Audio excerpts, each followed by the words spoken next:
Assalamualaikum warahmatullahi wabarakatuh. Selamat pagi anak-anak.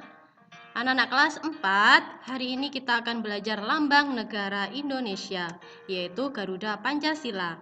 Materi ini terdapat pada materi kalian tema 4, kelas 4. Ya, kita hari ini belajar muatan PKN. Tujuan pembelajaran hari ini pertama, memahami lambang Garuda Pancasila, memahami makna simbol-simbol Pancasila, menyebutkan contoh penerapan sila-sila Pancasila dalam kehidupan sehari-hari, dan menerapkan sikap sesuai sila-sila Pancasila dalam kehidupan sehari-hari. Pasti semuanya sudah tahu ini adalah gambar lambang negara Indonesia kita tercinta, yaitu burung Garuda Pancasila, di mana kaki burung Garuda ini memegang kuat tali berwarna putih bertuliskan Bhinneka Tunggal Ika, artinya berbeda-beda tetapi tetap satu jua. Sejarah singkat tentang lambang burung Garuda. Ya, lambang burung Garuda Pancasila dirancang oleh Sultan Hamid II. Kemudian disempurnakan hingga akhirnya diresmikan tanggal 10 Februari 1950. Hari lahirnya Pancasila 1 Juni 1945.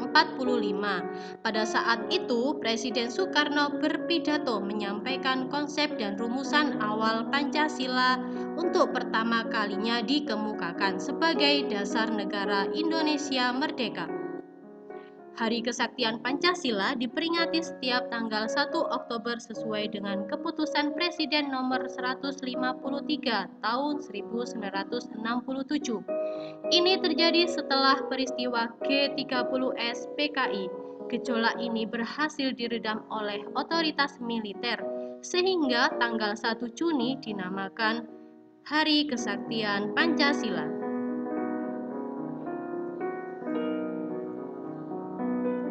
Burung Garuda memiliki bulu. Jumlah bulu burung Garuda melambangkan Hari Proklamasi Kemerdekaan Indonesia pada tanggal 17 Agustus 1945. 17 bulu pada masing-masing sayap melambangkan tanggal 17. 8 bulu ekor melambangkan bulan ke-8 yaitu bulan Agustus. 45 bulu leher melambangkan tahun 1945.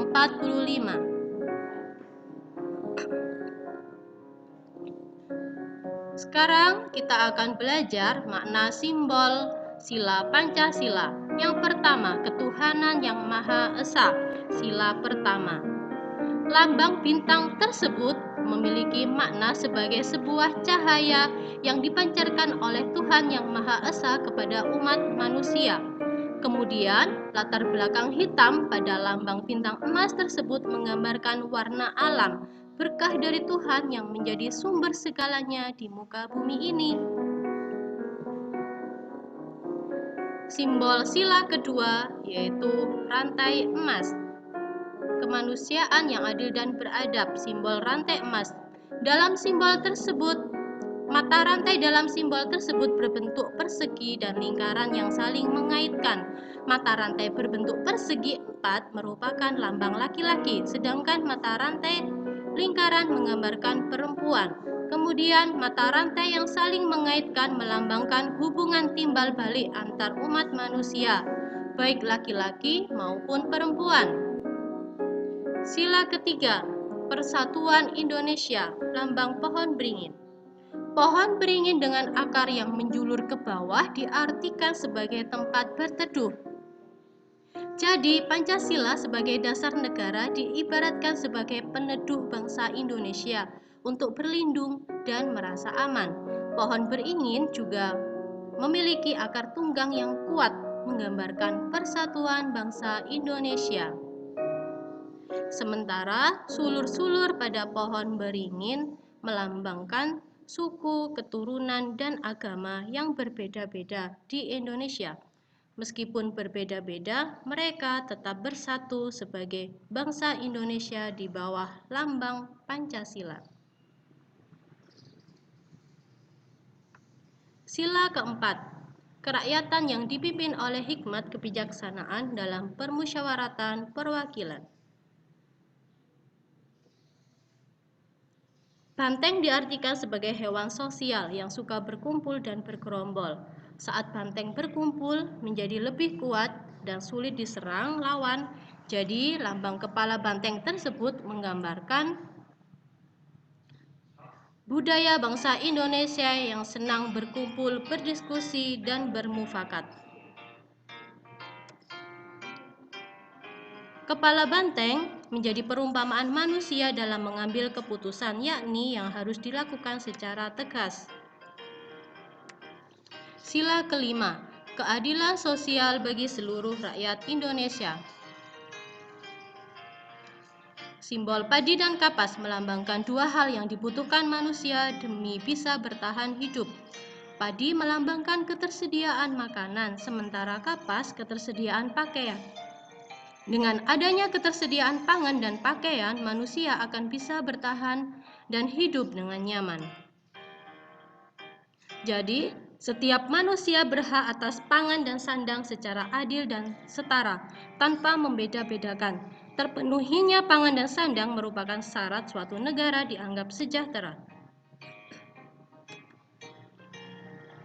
Sekarang kita akan belajar contoh penerapan dalam kehidupan sehari-hari. Untuk contoh sikap penerapan sila-sila Pancasila, sila pertama. Contohnya, 1. Percaya dan takwa kepada Tuhan Yang Maha Esa, sesuai ajaran agama yang dianut masing-masing. Kedua, menjalankan perintah agama sesuai ajaran yang dianut masing-masing. Contoh ketiga, saling menghormati antar umat beragama. Contoh keempat, tidak memaksakan suatu agama kepada orang lain. Tentunya masih banyak contoh lainnya.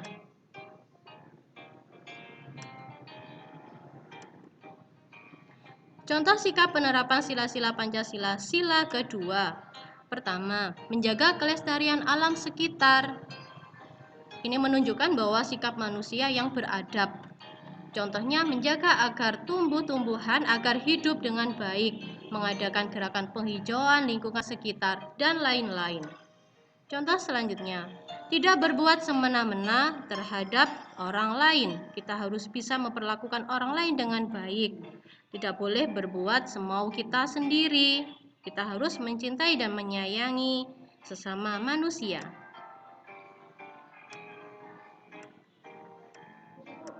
Contoh sila kedua yang lainnya, penerapannya mengakui persamaan hak dan kewajiban. Tidak ada yang membedakan antar manusia, khususnya sebagai warga negara hukum. Semua sama. Jadi nggak boleh membeda-bedakan. Contoh keempat, menghormati hak orang lain.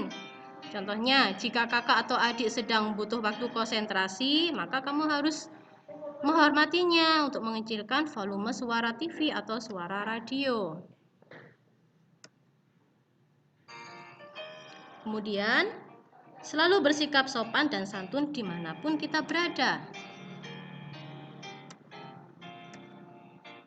Contoh penerapan sila Pancasila, sila ketiga. Yang pertama, cinta pada tanah, air, dan bangsa, mengikuti upacara bendera, dan lain-lain. 2. Menjaga nama baik bangsa dan negara. Ketiga, tidak membangga-banggakan bangsa lain, lalu merendahkan bangsa sendiri. Tidak boleh ya anak-anak. Kemudian ikut serta dalam ketertiban dunia, menjunjung tinggi persatuan bangsa dan mengutamakan kepentingan bangsa dan negara di atas kepentingan pribadi dan golongan.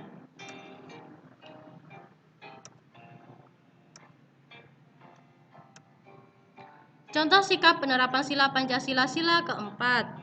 Pertama, selalu mengedepankan musyawarah untuk mencapai mufakat dalam menyelesaikan masalah.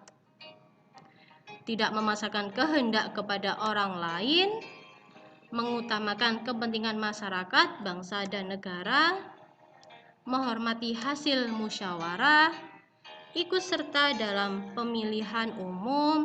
Contoh lainnya yaitu musyawarah untuk pemilihan pengurus kelas, ketua kelas, dan lain-lain.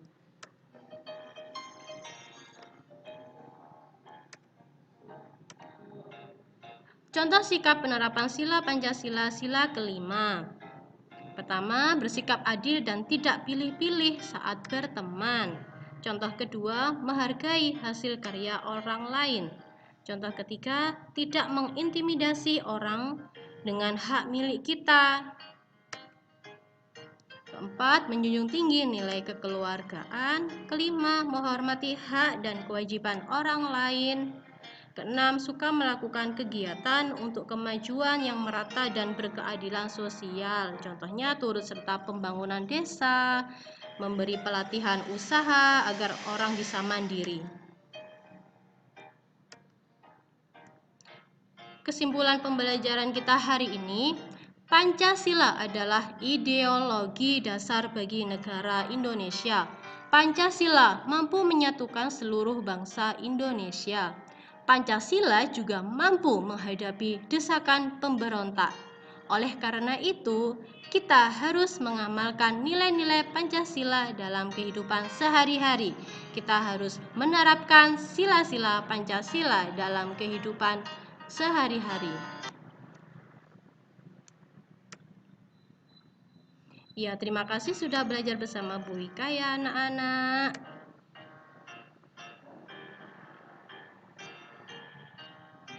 Semoga bermanfaat. Wassalamualaikum warahmatullahi wabarakatuh.